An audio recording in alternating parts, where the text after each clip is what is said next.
Welcome to Backstage Pass with Gail Davis, your invitation into the world of keynote speaking and event planning expertise. Join us as we pull back the curtain and dive into exclusive interviews with speaking industry experts. From seasoned speakers to master event planners, we're here to provide you with the ultimate backstage experience. Get ready to unlock valuable insights, tips, and strategies that will elevate your events and leave your audience inspired. I am so excited to have Pete Sheahan here today as our guest on Backstage Pass. PDA Speakers has been in business for 25 years, and Pete is our third most booked speaker. Most booked? Who else is there? What are we talking about here? Well, here's the point, Pete. We didn't even start working with you until we were 9 years into the journey, which makes it that much more impressive. So I'm just so thrilled to have you here. You know, you are definitely a strategist, a C-suite advisor. You're an entrepreneur and you're a friend. So I'm looking forward to our conversation today. Me too. I appreciate being here. And those 16 years have been a pleasure for me, I can assure you. Well, you do fast math. That's good, Pete. Okay, so I was in my conference room this morning and look what I saw on the shelf. Oh, yeah. I know these aren't all of them. I believe you've written 7 books, but right there in the conference room were 4 of your books. And I know you've also built 3 global companies. I think the number I last heard is you've done like 2,500 presentations in 40 plus countries. And today you're focused on accelerating growth and transforming leaders. So I just wanted to maybe start with the backstory, because I remember when I first met you, this was the book. And when I thought Peter Sheahan, this guy that just showed up on the scene from Australia, I thought generations guy. Yeah. So how did you get started and how did you transform from talking about these generation topics, which I still remember some of the stories, they're some of the best, and what brought you to the US and how did you get where you are today? No, let me see if I can do that in like 3 minutes or less. So okay. I started in accounting actually straight out of high school. I was on a fast track with Coopers and Lybrand, which is now PricewaterhouseCoopers. And I just realized that probably wasn't the path for me. And I ended up working in the hospitality industry, but within, I don't know, 18 to 24 months, I was running a significant hotel. I had 60 plus staff. I was 21 years old at the time, which you couldn't legally do in America, but you can in Australia because that's just what we're like down under. And I don't know, of the 65 staff, I reckon 40 had absolutely no idea about employer expectations or how to show up. And, you know, we might interview for a new role, people would be chewing gums. It was the beginning of like cell phones. And I was just like, man, someone has to go into schools and teach kids how to transition from school to work. Yes. And so I set up, yeah, exactly. So I set up a business doing exactly that. And by the end of the sort of 4th or 5th year, I was doing 450 plus sessions in, you know, schools across Australia, New Zealand. And I made a really specific transition. One, I was like, I want to write about the values that are shifting with this group, because I think it's going to impact brands and I think it's going to impact corporate culture. And so I did. I wrote Generation Y. That was my 4th book. And at the same time, I wanted to ensure we were still continuing to do this really important work around like life skills, including things like active lifestyles, healthy eating, cyber safety, financial literacy, and these things that I had been doing in schools. And so I wrote Gen Y, which was in essence sort of the first book in the world in the millennial generation, as you would probably call it in the US.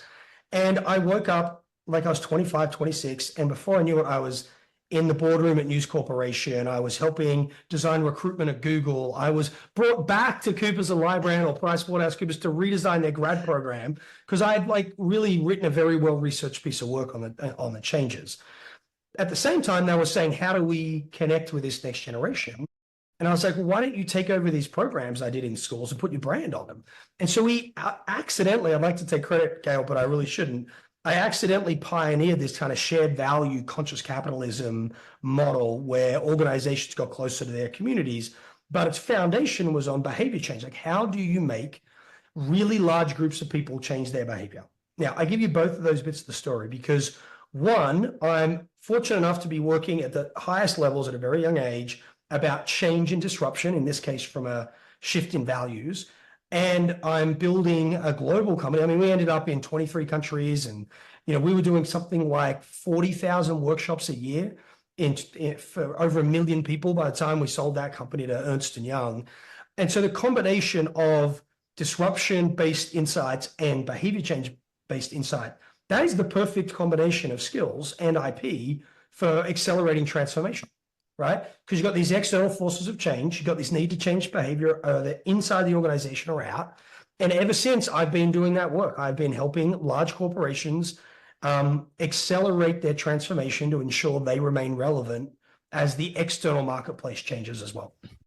One thing that I think our listeners would find interesting, there is an association called IASB, the International Association of Speakers Bureaus, and we have an annual meeting.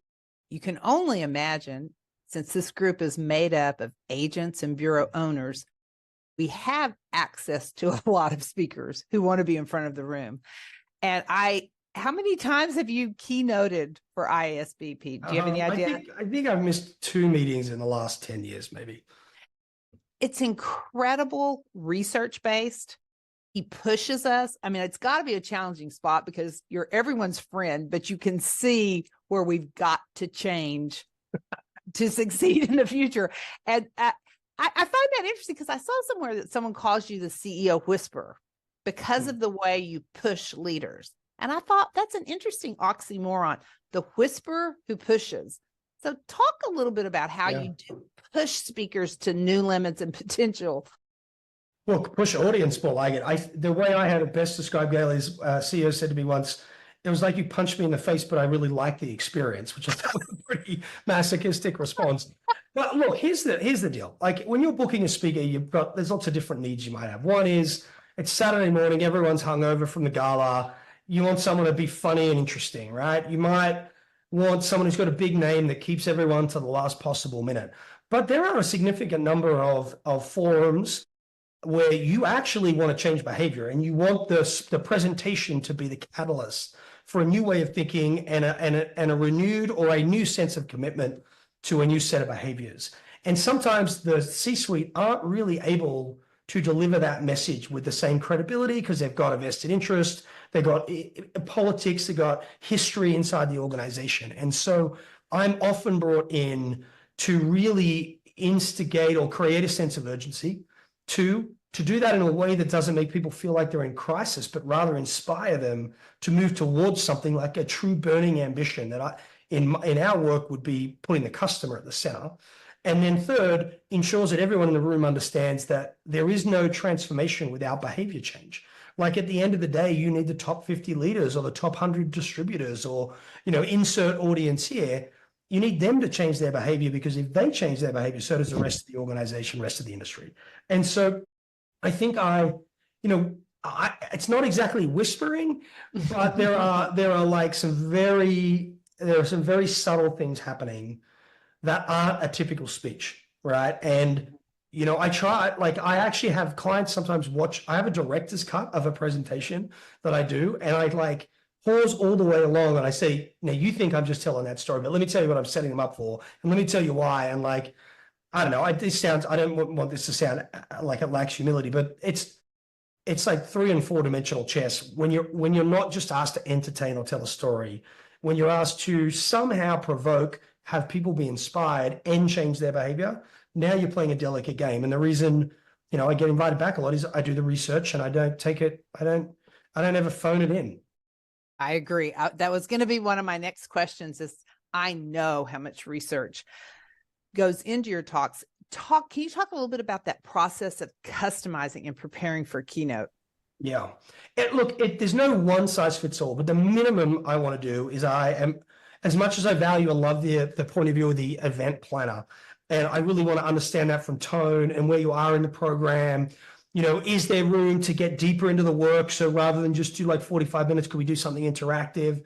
I have a number of clients now where I do their entire event every year for 10 years, where I'm facilitating the interviews, bringing in the other speakers, pulling the red thread through those things. And so I love that level of collaboration with the production and events team. But I have to talk to the executive who owns the meeting, because at the end of the day, if he or she is happy, everyone else feels good, you know, and he or she is only really happy if their true objectives are being met. And so the beginning of the inquiry process begins with that interview. And, you know, I ask questions that make people uncomfortable. And so we get below the surface. And then, I mean, in addition to the company we were just talking about, I also built a global consulting company that worked on the transformations of literally probably 10 Fortune 50 companies. I've done 45, like actual in the room, working with the executives through a transformation journey. I've done it 45 times in 25 years. And so the amount of shared experience I can draw on. And then I have a research team that does, okay, what are the trends? What are the predictions? Who are the thought leaders and influencers? And so I bring the outside in point of view, I bring the executive objective, and then I bring my own actual applied experience. And I design the session from that. But here's what's interesting. The bit that's most customized is not that I write a brand new speech every time. I do not. I share my worldview, and I can only share with integrity that which I've done and that which I know. But which examples I choose, how I weave them together, and the really subtle nudge that I give the audience that they may not even know is happening. That's where the customization is. So let's say I spend 24 hours prepping for a 1 hour presentation, which is about the math, actually.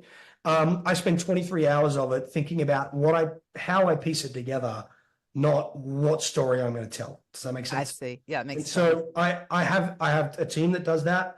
They're on those calls with me. I have outsourced partners wherever I need to pull that. You know, I tried to use AI in the last couple of years to make that easier, and it doesn't help. And I'll tell you why, because the large language models will give you the level of customization that clients actually hate, which is this like generic application of the message to the client or the industry, but it's just not accurate enough for people to really take it with doesn't have any credibility. And two, the real impact, the real highly asymmetric impact is that last 2 or 3%, that really nuanced insight. And so that's kind of my point of difference. And that's what I spend my time doing. And when you've done a few thousand, I've actually probably done 3,500 presentations in 25 years because I did a lot in schools and education. Like I can tell a story and make it funny. That's the easy bit. You know, can you make it highly energetic and humorous and engaging and actually get that last 2 or 3%. That's kind of what I focus on. I was going to say, I feel like you're also very vulnerable when you talk about yourself as a leader, and you're willing to share behavior changes that you've made for the that's because I was pretty bad. So firstly, let's just talk about post-COVID, like 2024, 2025, 2026, right?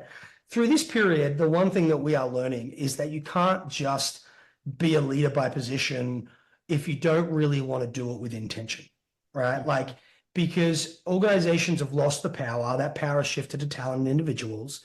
Those organizations are radically transforming. And so they're asking for significant discretionary effort from their people. And you're not going to give that to someone that lacks the human connection, lacks the clarity of strategy and direction.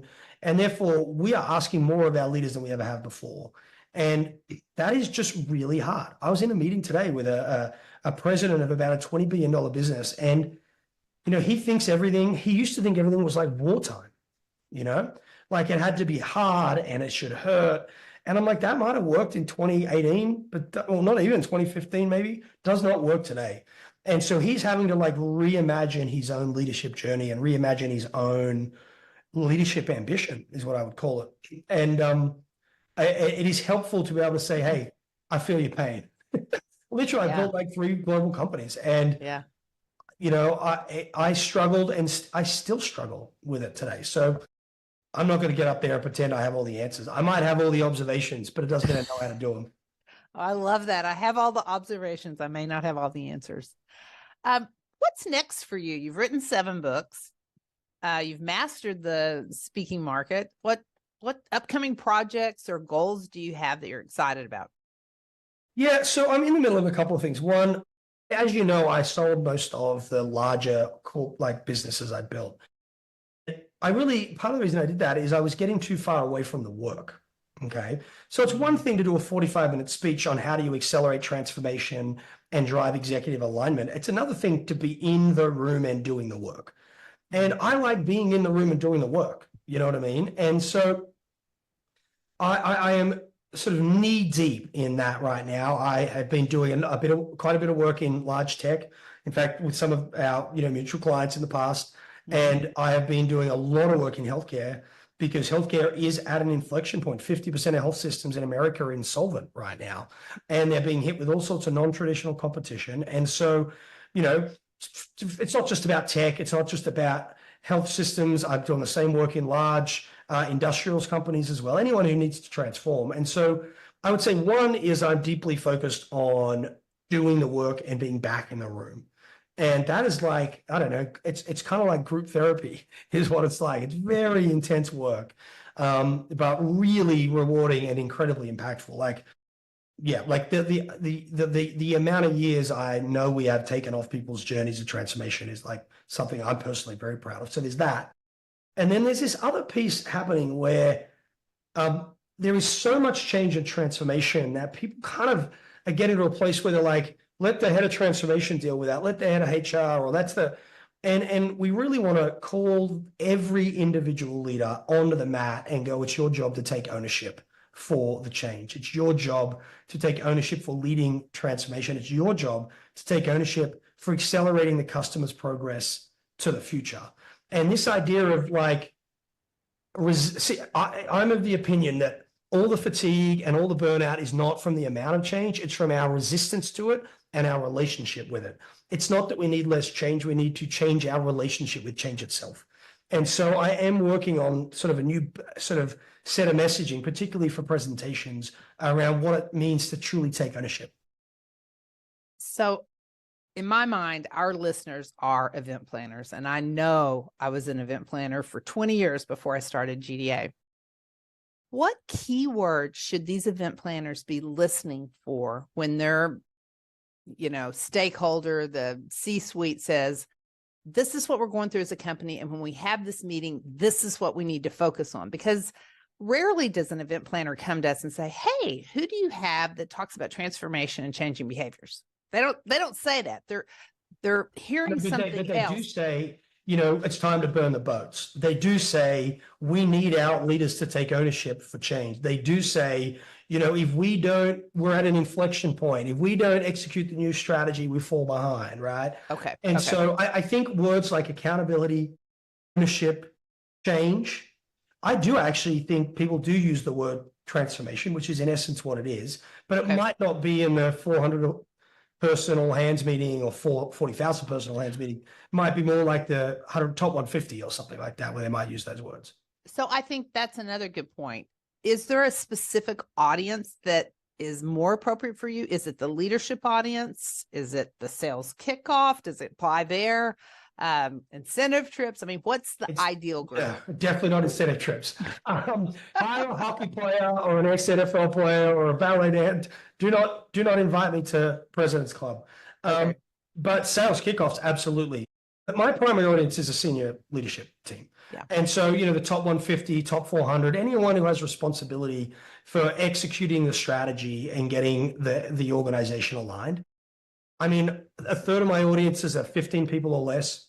Another third are 15 to 400. And the other third could be, large associations full of senior leaders, but from hundreds of different companies. Like that's my main sort of crew.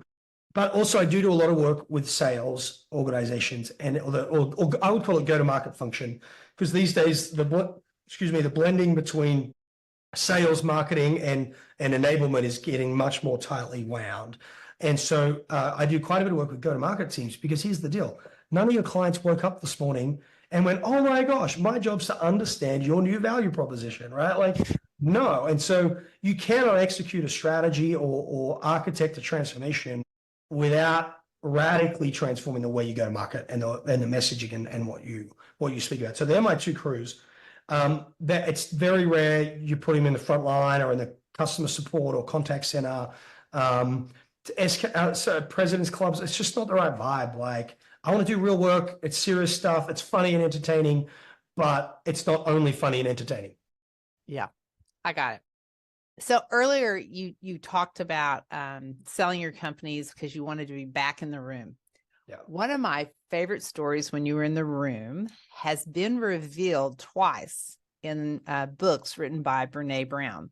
And you're not called out by name, but if anybody has read once it was by name and once it wasn't. Yeah. Okay. But I think it's such a great story. She's such a legend now. As a matter of fact, I will see her tomorrow. But tell a story about when Brene was giving her first TED Talk and the role that you played, because that is a cool behind the scenes story. So it wasn't her first TED Talk. It was called the wasn't? Up Experience in Houston. And Okay. it led to another event I took her to that then led to her TED Talks, and that, like, the kind of rest goes from there. Let me make one thing very, very clear. Brene Brown was a world leading thinker in her area long before we met in a green room anywhere. All right. Like she has had her success because of the rigor of what she does, but mostly because of the resonance of the rigor of what she does. Like she really has this beautiful ability to say the thing that we're all like, that's exactly what I've been experiencing, right? And I call that the other side of complexity, right? You got simplistic, complex, and simple. And simple is not unsophisticated. It's deeply sophisticated and elegant. Simplistic is unsophisticated. And that's what we see so much of on the speaking circuit, Gal. It makes me want to throw up, right? Like she's on the other side of that bell curve. Yeah. Anyway, in my work, I have learned that no matter how powerful you think an executive is, he or she will only go professionally where they first go personally. And so this audience was an audience of very high-powered executives from the from the state of Texas, mostly from Houston. So we're talking oil and gas, we're talking field services, like pretty hardcore group. And she was a little bit nervous. And I'm like, what are you talking about? Your stuff is brilliant. Like they need your stuff. I made the mistake of going, just chill. It's just C-level. They're all human beings. Thankfully, she thought I meant SEA, like C-level, like they're just down to earth and chill. And so she calms down and she does a speech, and as is her custom, everyone loves it. But really, what I was trying to say is, hey, as powerful as these people look on television, let me tell you, they are freaking out with all the same stuff that everybody else is, and I really believed it at the time. Like now is the time for your message, like. And I think the success of Brene's message is both a combination of her incredible like research, of her storytelling capability, her willingness to wrestle the data to the ground to get clear, and the fact that we were ready for a more vulnerable, more authentic experience of work and life. And so I was lucky enough to spend a lot of time with her in those early years. And she actually did a 3-day program for one of my companies, which was just mind blowing. And so, yeah, I'm a big Brene fan.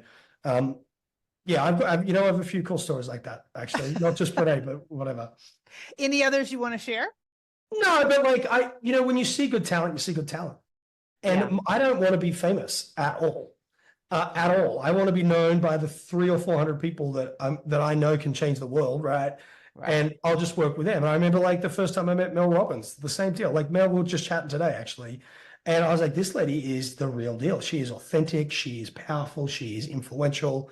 And so Mel and I spent a lot of time together, and she gives me a lot of like kudos for the care and guidance, and I would give her the same for me. One of the conversations you and I had one time that I think would be super helpful for planners. You were traveling and you wanted to do your best work, and based on their schedule, they were hoping for like a 7 a.m. sound check. And you gave me a perspective on how you have to prioritize your rituals while you're on the road in terms of your diet and your working out so that you're the best on stage. I don't think that's something that event planners often think about. In the end, you showed up for the 7 a.m. sound check, P.S. But would you just talk a little bit about how you juggle that and why sometimes you're the larger you, speakers are a little stringent on some of the requests? Yeah. So firstly, I am a deep believer in being low maintenance. And in fact, I have prided myself on that. I also too think the amount of stress an event planner is under on site is extraordinary, because you have so many moving parts, so many of which are outside of your control, right? And yet your performance will be reflective of those uncontrolled variables, right? And so, frankly, I'll show up at any sound check, whatever time it is, to be perfectly honest. The example you're referring to was a 4 p.m. keynote, and they wanted a 7 a.m. Sound check, which I think might have been on the East Coast or something. Either way, it was the difference between 3 hours sleep and 6 hours sleep, Yeah. And And in my schedule, like I think about next week, I'm facilitating in 3 days for 4 different clients, maybe 21 hours. So 4 clients, 3 days, 21 hours on the platform. Like if I don't get some rest, eat some breakfast, and do some exercise, you are getting a substandard experience, right? And so, in that case, it was a little like, hey, I'm totally want to do that. The reason, and by the way, in that case, my team protected me, wasn't the other way around. You know, Right. you call me and I'm going to do whatever the client needs, right? Like, Yeah. don't be hard work. But they were just like, shit, we're going to kill him if we don't. Yeah. I mean, like, he gets in at 1 a.m. Like, can we do 10 a.m.? And so I do think, I think speakers have given the industry a bad name because we're such high maintenance. I know speakers who are like, I don't want to get into a bar. I don't want to have a shower. I have to step into the bathtub. Yeah. No, like get out of your own way.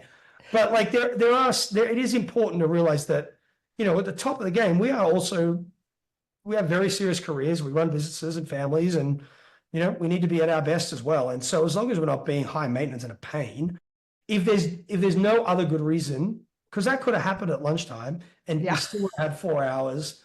And I don't think it was against the union's like sometimes there's a union. Yeah, that factor comes into play. Yeah, so I like to be as least time maintenance as possible. I think there's no harder job than that of the producer and the event planner. But at the same time, like it's lonely work. I would say the amount of depression and loneliness that is experienced in this profession would be higher than most professions. I agree. There's all the applause, and then you go to your room and you're missing the soccer game. You are by yourself all the time. You might be on a plane surrounded by people, but they're not your people. Mm-hmm. But like I have worked. Oh, this is horrible to say out loud. This is true. I have spent more than a decade. If you take it in 24-hour increments per day, I've spent more than a decade in the air, in a car, in a hotel.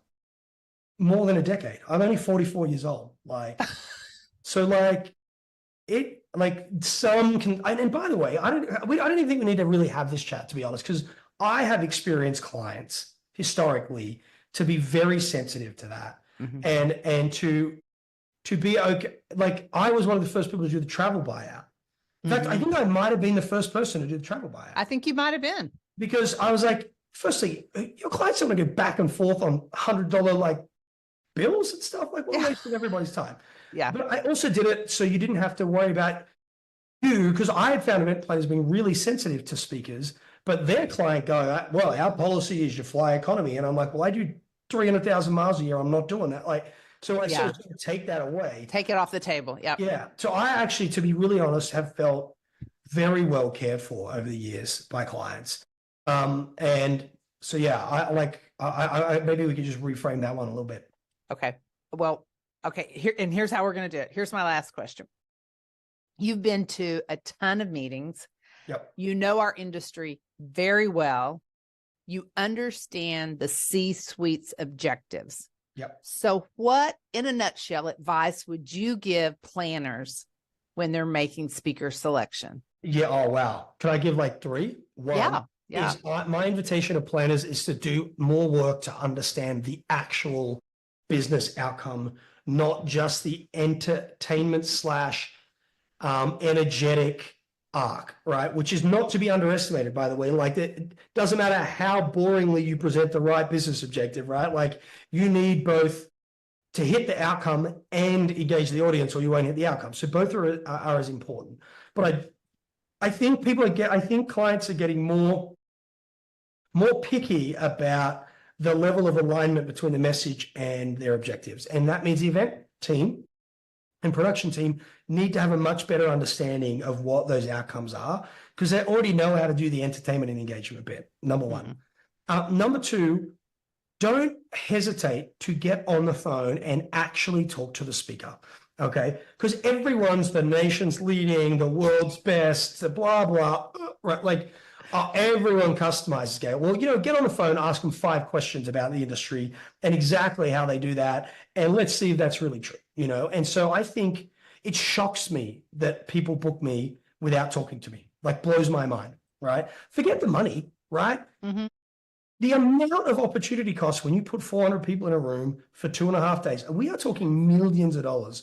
And by the way, the speakers might be less than 5% of the budget, but we can be about 95% of people's memorability and how they refer to the event. I think we should have less covers on the back of chairs and less flower arrangements at the final gala and better speakers. That's what I think. It rises and falls on that piece. And so why not make that a part of your artistic expression?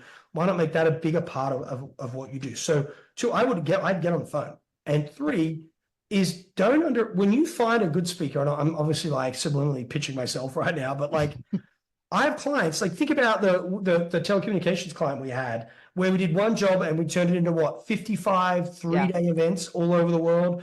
I have done Microsoft's MGC and MGX event for a decade. I don't do that anymore. I do De Beers' client events, like where I do the same event every year, 2 to 3 days long, like because facilitation and pulling like the red thread and connecting content, that's actually a real art form.